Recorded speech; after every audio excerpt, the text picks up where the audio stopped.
Radiant at full of gratitude si Marian Rivera sa kanyang 42nd birthday.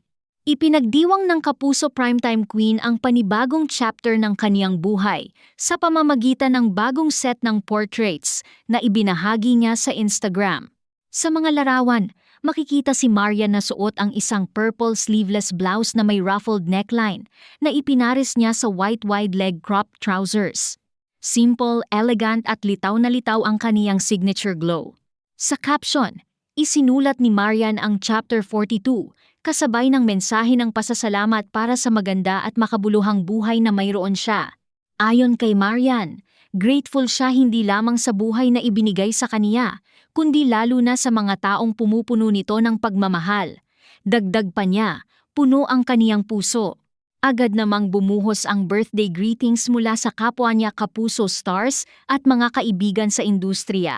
Kabilang sa mga bumati sa kaniya, sina Sanya Lopez, Max Collins, Dasuri Choi, Diane Medina, Rojun Cruz, Princess Alia at GMA Senior Vice President Aturi, Annette Gozon Valdez. Bukod sa birthday portraits, naging mas meaningful din ang selebrasyon ni Marian dahil muli siyang nakasama ng mga bata mula sa Smile Train Philippines.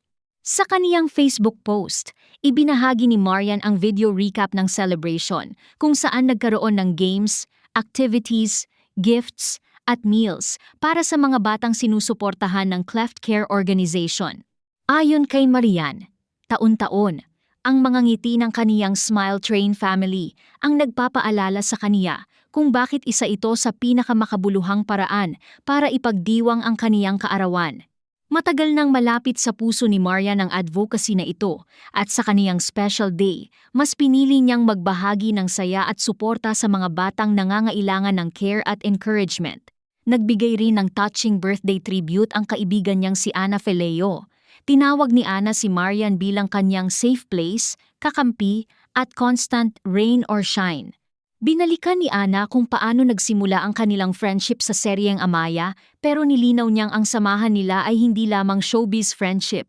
Para kay Ana, tunay, tahimik kapag kailangan, protective kapag mahalaga, at rooted sa pagmamahal na walang hinihinging kapalit ang relasyon nila ni Marian. Nagpasalamat si Ana kay Marian sa pagkakaibigang nanatili sa kabila ng cameras, projects, seasons at ingay ng industriya. Sumagot naman si Marian sa comment at sinabing mahal niya si Ana. Nagbigay rin ng sweet birthday message si Dingdong Dantes para sa kaniyang asawa. Ayon kay Dingdong, proud siya sa taong naging si Marian at sa lahat ng roles na ginagampanan nito bilang ina, asawa, anak at kaibigan. Para kay Dingdong, isa sa pinakamagandang bahagi ng kaniyang buhay ang makita si Marian na patuloy na nag-evolve at nagbibigay ng pagmamahal sa mga taong mahalaga sa kaniya. Sa career naman, patuloy pa rin ang busy season ni Marian. Kamakailan, nagsilbi siya bilang head ng dance authority sa reality dance competition na Stars on the Floor. Noong June, lumipad din sina Marian at Dingdong Dantes sa Canada para sa kanilang bagong pelikulang Remember. Bukod dito, inaabangan din ng fans ang kaniyang pagbabalik sa acting sa upcoming Prime Video mystery drama series na Behind Closed Doors. Sa edad na 42, ipinapakita ni Marian Rivera na ang tunay na glow ay hindi lang nakikita sa ganda o larawan. Nakikita rin ito sa pasasalamat, pagmamahal sa pamilya, pagkalinga sa kapwa, at patuloy na pagbibigay ng inspirasyon sa mga taong sumusubaybay sa kaniya. Para sa kaniyang fans, ang birthday post na ito ay hindi lang simpleng photoshoot.